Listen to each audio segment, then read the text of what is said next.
তোমরা কি ভিডিওটা ভালোভাবে দেখো, তাতে আমরা কিছু ফানি কমেন্ট পড়বো।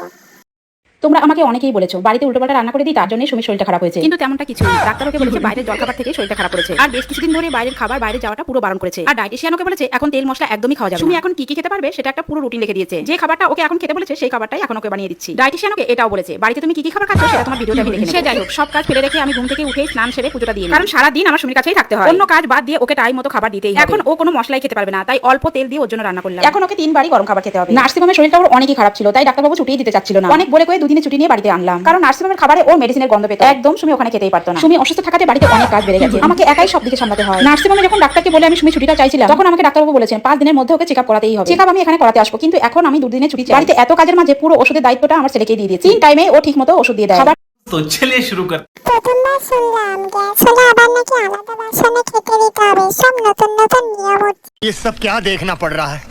अच्छा है मैं अंधा हूँ। কেন হেলিকপ্টার কাকিমা, তোমাদের ঘরে তো একটা হৃদয় নামে ভেড়া আছে, তাকে দিয়ে সব কাজ করো।